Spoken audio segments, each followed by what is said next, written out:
Hare Krishna, muy buenos días. Namaom Vishnupadaya Krishna Preshaya Bhutale Srimate Bhaktivedanta Swaminiti Namine Namaste Saraswate Deve Gauravani Pracharine Nirvisesa Sumnyabadi Pashatya Deshatarine Shayatri Krishna Chaitanya Prabhu Nityananda Sri Advaita Gadadhara Rivasadi Gaura Bhaktavrinda Hare Krishna, Krishna Krishna, Hare Hare, Hare Rama, Rama Rama, Hare Hare. Hare Krishna reiterados, vamos a continuar con las lecturas y propuestas de reflexiones sobre algunos de los textos del siempre radiante y liberador Srimad Bhagavatam. Recordar que estamos en un segmento donde hay 13 textos que forman parte de una sola oración de glorificación y alabanza que está realizando Sukadeva Goswami en virtud del Señor Supremo, o sea, refiriéndose hacia la Suprema Personalidad de Dios, para después comenzar a responder a las preguntas que Maharaj Parishit le ha formulado. Comentábamos en el amanecer espiritual anterior que esa es la forma típica, es la forma natural en que el devoto puro del Señor o aquella entidad viviente que está realmente entregada a los pies del Señor por un sentimiento amoroso y respetuoso, por lo general no siempre, comienza a hacer todo, o sea, a responder preguntas, a meditar en un asunto, a realizar alguna actividad, o sea, comienza a hacer eso, primero situándose en la presencia de la Suprema Personalidad de Dios y también de sus porciones puras, integrales. Este situarse implica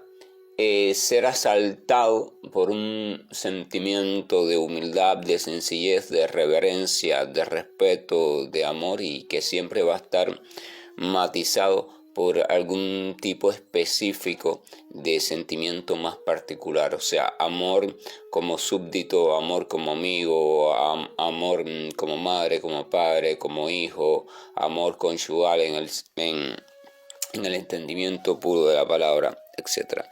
Y por tanto se recomendaba, y es lo que recomienda la literatura en todo sentido, no solo la védica, sino la literatura que trata sobre las temáticas de la trascendencia o las temáticas relacionadas a la relación con Dios, y se recomendaba eso, o sea, el ser humano está llamado a un estimular o estimularse o ser estimulado continuamente en el ejercitar de su capacidad de colocarse en la presencia de el Señor Supremo. Por supuesto, esto tiene que partir primero de una postura de fe, puesto que si no hay fe en su existencia, entonces no puede conseguirse la experiencia de su presencia. Todo es una cadena, ¿verdad? Pero la fe no puede ser posible si nuestra mentalidad está identificada solo con las cuestiones del conocimiento material y si tiene un pensamiento hostil hacia cualquier otro asomo de propuesta acerca de la realidad, y así todo va siendo una cuestión lleva a la otra. Entonces el último texto compartido decía lo siguiente: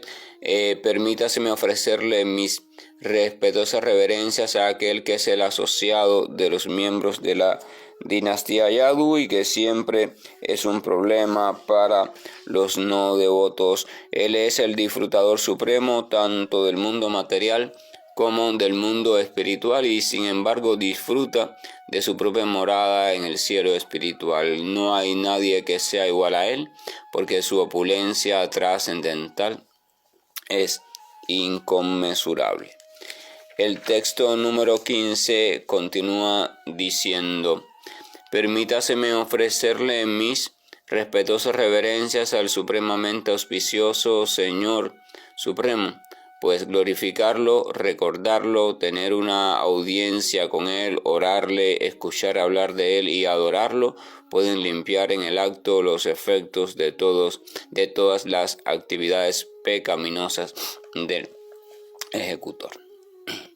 Entonces aquí ahora Sukadeva Goswami hace referencia a la capacidad purificadora que tiene el servicio devocional o que tiene la entrega al Señor Supremo en su aspecto personal. O sea, menciona que cualquier actividad que se haga en relación a la suprema personalidad de Dios, desde, por supuesto, repito, una fe verdadera, humildad, entrega, sencillez, amor, etc., dice que es capaz de limpiar todos los resultados de las actividades pecaminosas del que está ejecutando ese acto, y da algunos ejemplos. Dice que glorificar al Señor, o sea, la glorificación sincera, la glorificación sentida del Señor, la recordación, el orarle, el escuchar sobre Él, el adorarle, o sea, el servicio devocional en sentido general y en cualquiera de sus formas de presentación. Claro, este servicio devocional comienza necesariamente por el mismo punto que estamos recalcando, el punto de ser capaces de en alguna medida colocarnos, experimentarnos o experimentar como cierta, como verdadera, la presencia de la suprema personalidad de Dios. La presencia de la suprema personalidad de Dios necesariamente en el mundo material no se puede experimentar de modo directo, sino que siempre ocurre a través de algún tipo de cuestión simbólica. No se puede adorar, no se puede orar, no se puede cantar, no se puede escuchar, no se puede hacer nada en relación a la verdad absoluta, al Señor Supremo, si esta verdad absoluta no estuviera de una forma u otra manifiesta en un modo reconocible por el sujeto que esté intentando adorarle, cantarle, orarle. Nadie puede concebir la presencia de Dios sin la intervención necesaria de lo simbólico, al menos en este mundo material y en todos los planos de conciencia que le competen. Por tanto, se requiere, es obligatorio, no hay forma de que no sea así, se requiere de poder contar con algo, y este algo es por supuesto la forma. La palabra forma no significa solamente a la cuestión de forma desde el punto de vista visual o forma como lo tenemos entendido en el mundo material, sino se refiere a la cuestión de presencia reconocible, presencia experimentable. O sea, no simplemente potencia. Si el Señor Supremo fuera simplemente potencia, eterna potencia, absoluta potencia, y esa potencia no estuviera en sí misma, su propia presencia, o sea, su propia manifestación eterna, o sea, si no fuera siempre manifiesta, entonces no hubiera forma de reconocerle, no hubiera forma de enterarse que está allí. Por otra parte, si esa expresión, si esa potencia manifiesta fuera solo manifiesta por momentos, entonces en los momentos en que no es manifiesta tampoco hubiera forma de experimentar su presencia. Sin embargo, se explica que la presencia del Señor es eterna, o sea, siempre está presente, y este siempre presente no es una cuestión de abstracción, de imaginar que está presente, sino que realmente siempre está presente, nunca deja de estar presente. No puede el Señor nunca estar ausente, y nunca puede estar ausente la posibilidad de reconocer su presencia. Así que por tanto, si su presencia es reconocible eternamente en cualquiera de las creaciones, en cualquiera de los planos, y es posible de reconocer, claro, por aquellas entidades vivientes que se han purificado, pero es posible de reconocer, entonces indudablemente significa que no es eternamente potencia solamente, sino que es eternamente potencia reconocible y por tanto potencia manifiesta. Este manifiesta, por supuesto, es un manifiesta desde la cuestión espiritual, o sea, el Señor es eternamente espiritual, nunca es material, y cuando asume formas reconocibles o cuando se le puede acceder a Él en formas reconocibles, comparables con las materiales, deben saberse que esas formas no son realmente materiales, sino que siguen siendo eternamente espirituales, pero por su misericordia reconocibles desde el punto de vista de la vida material. Por ejemplo, si alguien ora al Señor o piensa en el Señor, ¿cómo podría pensar orarle a Él si no busca una referencia? Ya sea que lo tenga como un concepto, o sea, tiene que tener al menos un concepto del Señor, que es el Señor para Él, que es Dios para Él, o tiene que tener un texto con el cual compararle, o una imagen simbólica que le sirva como referencia, o tiene que tener un asomo de característica. No, el Señor es todo bondad, el Señor es todo amor, o sea, tiene que haber algo. Si no hay algo, si no hay cualidades referentes a esa verdad absoluta, entonces, ¿cómo pensar en ella? ¿Cómo alguien podría centrar su atención en algo que no puede comparar con nada, en algo que no tiene la más mínima referencia, que no tiene la más mínima cualidad? La atención necesita necesariamente de algo en lo cual, ¿cómo se dice? Sostenerse, en lo cual ubicarse. Y ese algo tiene que estar eternamente, porque si no está eternamente, entonces llega un momento en que la atención no puede ubicarse en ese algo y entonces va a ser distraída por otros algo temporales. Y si la literatura recomienda o explica que el sentir atracción absoluta por el Señor Supremo y el mantener la atención, o sea, estarlo recordando siempre, si ella implica que esa es la meta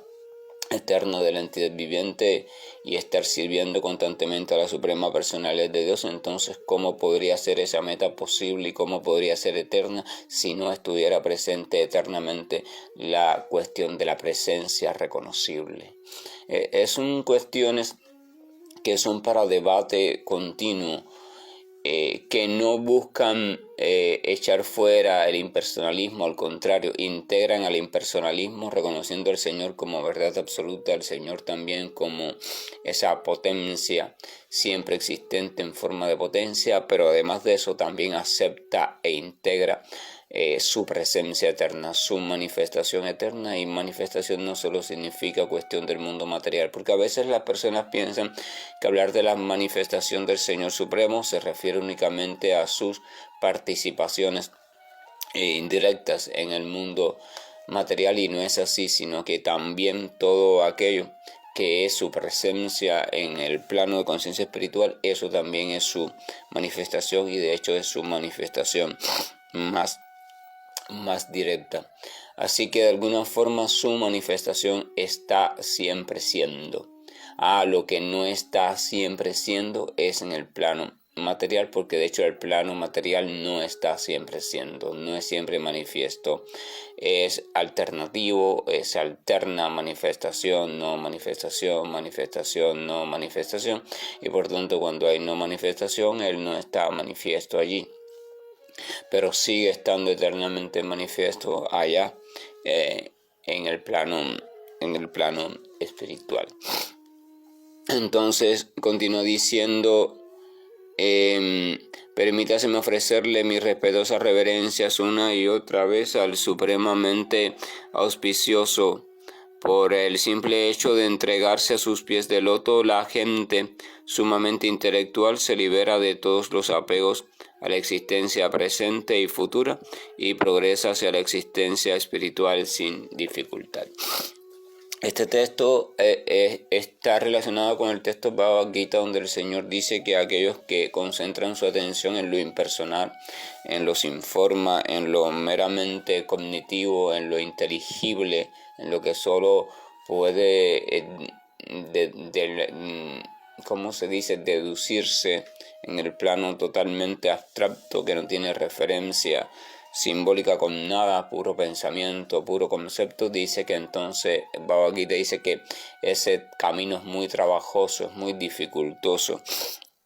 para poder lograr a través de ese camino la morada del Señor. Entonces dice que por el servicio devocional al Señor, o sea, por entregarse a sus pies,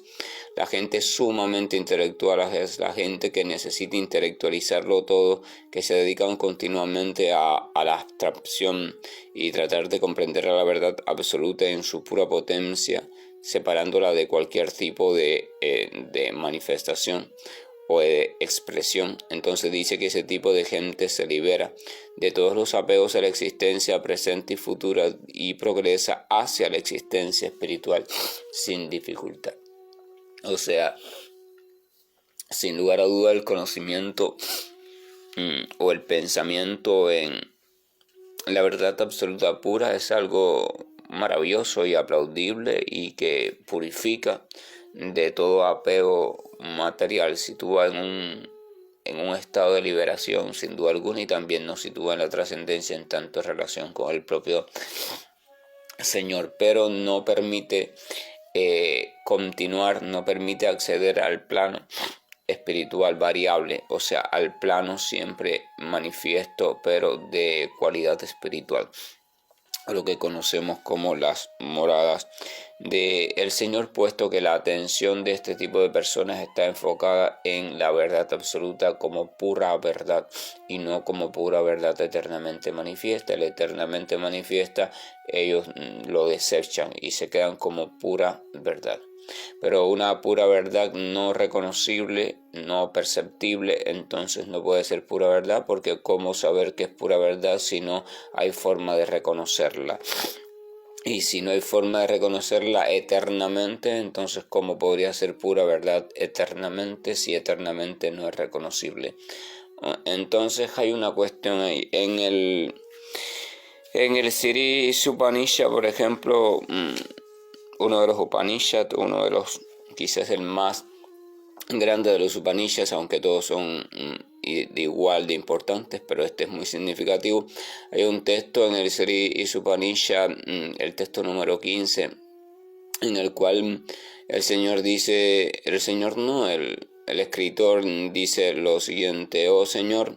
tú eres el sustentador de todo, tanto de lo material como de lo espiritual, y todo florece por tu misericordia. Tu servicio devocional es el verdadero principio de la religión eterna y yo estoy dedicado a ese servicio. Así que ten la bondad de protegerme, mostrándome tu verdadera rostro, tu verdadera apariencia. Por favor, retira pues el velo, la cortina de resplandor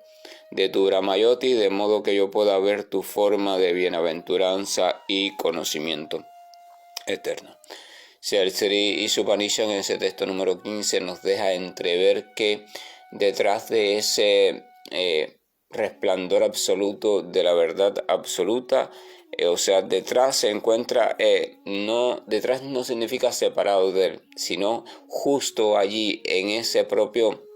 resplandor, justo en esa propia verdad absoluta, hay una constante verdad manifiesta. La verdad absoluta siempre está manifiesta. En el mundo material está separado manifestación y esencia, pero en el mundo espiritual la esencia es manifiesta, la potencia es manifiesta, la potencia está siempre siendo en sí misma, pero en un nivel de mayor profundidad. No deja de ser verdad, no deja de ser potencia, pero es potencia y verdad eternamente manifiesta. Y entonces en ese nivel de eternamente manifiesta da la posibilidad de contemplarla en detalles siempre también renovados, siempre deslumbrante, y da la oportunidad de servirle también en maneras ilimitadas, todas caracterizadas por el amor, puesto que la verdad absoluta es amor completamente, no tiene una pizca que no sea amor. Amor y conocimiento en ese punto de la existencia eterna son la misma cosa, no se pueden separar, no se puede decir este es el conocimiento, este es el amor, sino que esa eterno es conocimiento pleno y es al mismo tiempo amor pleno, bienaventuranza plena. Solo nosotros lo separamos por una cuestión de, primero, de facilitar el abordaje, y segundo, de manía humana, que tiene la tendencia a fragmentarlo todo. O sea, entonces continúa el texto número 17. Permítaseme ofrecerle mis respetuosas reverencias al supremamente auspicioso Señor una y otra vez, porque los grandes sabios eruditos, los grandes ejecutores de caridades, los grandes trabajadores distinguidos, los grandes filósofos y místicos, los grandes cantores de los himnos védicos y los grandes seguidores de los principios védicos no pueden conseguir ningún resultado provechoso si no dedican esas grandes cualidades al servicio del Señor. Y este texto tiene relación con un texto que hemos leído o compartido, varios textos que habíamos leído y compartido amaneceres espirituales atrás, que era sobre algunas citas de Madhavendra Puri y grandes devotos que, llegada a una etapa determinada de su purificación, trascendieron las cuestiones de lo establecido desde el punto de vista de las reglas rígidas, etcétera, etcétera, y se entregaron al simplemente amor espontáneo puro hacia el Señor. Aquí este texto dice que los grandes sabios, o sea, la entrega al estudio, incluso los grandes en la figura de los grandes estudiosos,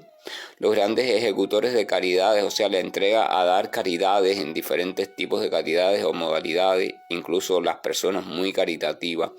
los grandes trabajadores distinguidos, o sea, los grandes filósofos y místicos, pensadores, los grandes poseedores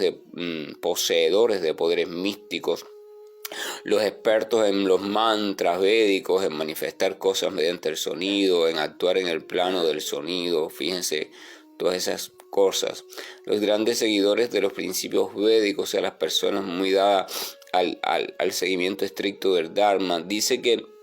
por ninguno de esos medios se puede obtener ningún resultado verdaderamente provechoso si esos medios no se realizan en la presencia del Señor o si no se dedican al servicio del Señor.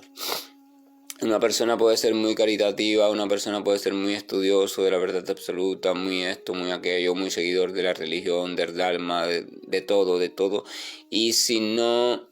si no dedican todo ese tipo de actividades hacia la suprema personalidad de Dios, si el resultado de esa actividad no es el acercarse cada vez más a la suprema personalidad de Dios, entonces se dice que ninguna de esas actividades puede dar resultado realmente provechoso. Así que vuelve a situar de nuevo la concepción védica a el servicio a la suprema personalidad de Dios y la atención en el Señor Supremo como la cuestión verdadera, como el kit del asunto, y todo lo demás lo sitúa como actividad simplemente que se van parcializando, se van mostrando como también como atajos que nos pueden ayudar a encaminarnos, pero ese encaminamiento es incompleto si le quitamos al Señor Supremo. Por eso el solo altruismo, el solo internacionalismo, el solo humanitarismo, el solo preocuparse por el otro, por una simple cuestión de lástima, es muy favorable para ganar en sensibilidad, pero no tiene desde el punto de vista de la profundidad espiritual resultado. Aunque es una etapa necesaria, o sea, cuando uno aún no está en la comprensión o en la experiencia de lo espiritual, entonces necesita obligadamente ganar en sensibilidad,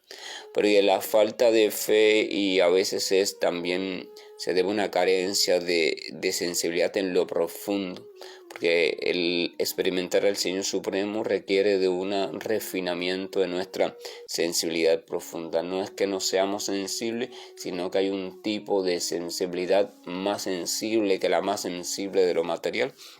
que es la que nos permite el acceso a sentir la presencia de Dios. Entonces, por eso se comienza allí, recomendando las caridades, recomendando esto, recomendando aquello, y eso nos va sensibilizando y a su debido tiempo, entonces nos va un poco abriendo a la percepción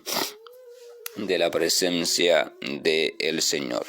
El otro texto, el 18, continúa diciendo: las razas como la Kirata, los Juna, los Anthra, Pulinda, Pulkasha, Tahasira, Shumba, Shavana, Los miembros de las razas Kasha e incluso otros adictos a actos pecaminosos pueden purificarse si se refugian en los devotos del Señor, debido a que Él es el poder supremo. A Él le ofrezco mis respetuosas reverencias. Aquí Sukadeva Goswami menciona una serie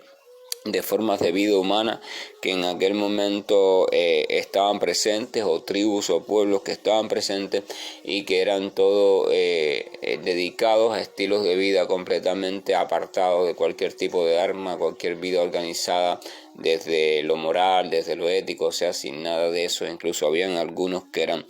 hasta caníbales, o sea, comedores de seres humanos, y tenían prácticas muy abominables. Sin embargo, Sukadeva Goswami explica que